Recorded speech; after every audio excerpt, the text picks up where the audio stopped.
Assalamualaikum warahmatullahi wabarakatuh. Jumpa lagi dengan channel kami Bagus PRSJ bersama saya Ahmad Bagus Prasojo dari Prodi Komunikasi dan Penyiaran Islam semester 4 Institut Agama Islam Negeri Bengkulu.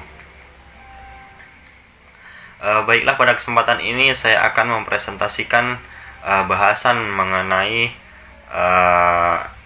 layout yang tidak lengkap dalam menulis dan gaya penulisan berita dengan tugas wartawan olahraga.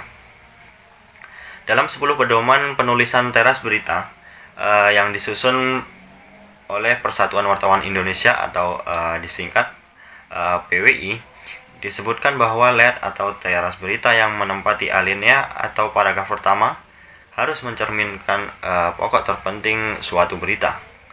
Alinea atau paragraf pertama itu dapat terdiri dari lebih dari satu kalimat, atau akan tetapi sebaiknya jangan sampai lebih dari 3 kalimat.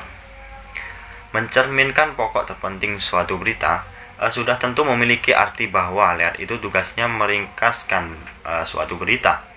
Itulah ketentuan yang berlaku dalam menulis layout untuk sebuah straight news atau berita lugas.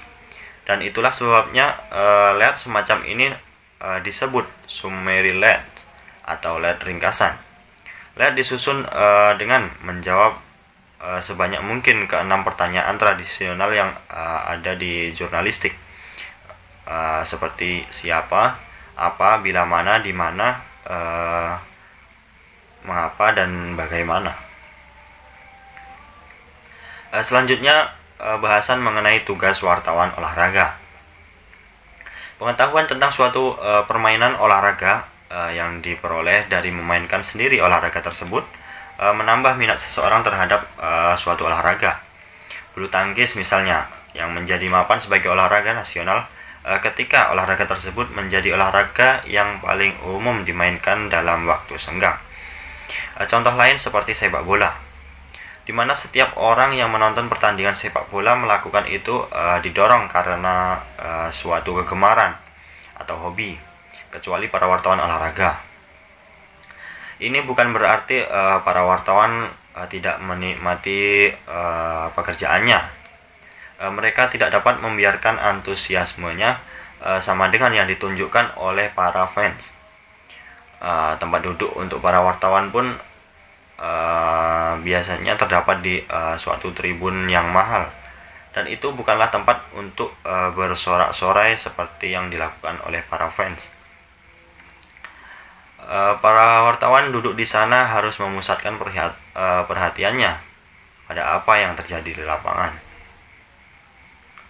Dengan demikian mereka akan mampu menjelaskan kepada pembacanya setiap permainan yang sulit bagi kedua tim yang sedang bertanding. Bahkan para fans maupun penggemar yang menonton secara langsung suatu olahraga atau suatu permainan pun biasanya akan membaca ulang berita mengenai olahraga yang mereka tonton tadi, karena kebanyakan para penonton ketika menonton secara langsung itu lebih fokus pada dukungan yang mereka lontarkan melalui sorak-sorainya. Dan dari tempat menonton yang sangat menguntungkan itu, memang para wartawan diharapkan dapat mengamati pertandingan itu secara akurat. Baik, itulah tadi sedikit ulasan mengenai tugas wartawan olahraga maupun layout yang tidak lengkap dalam menulis maupun gaya penulisan suatu berita. Semoga dapat menambah wawasan mengenai jurnalistik. Demikian dari saya akhiri. Wassalamualaikum warahmatullahi wabarakatuh.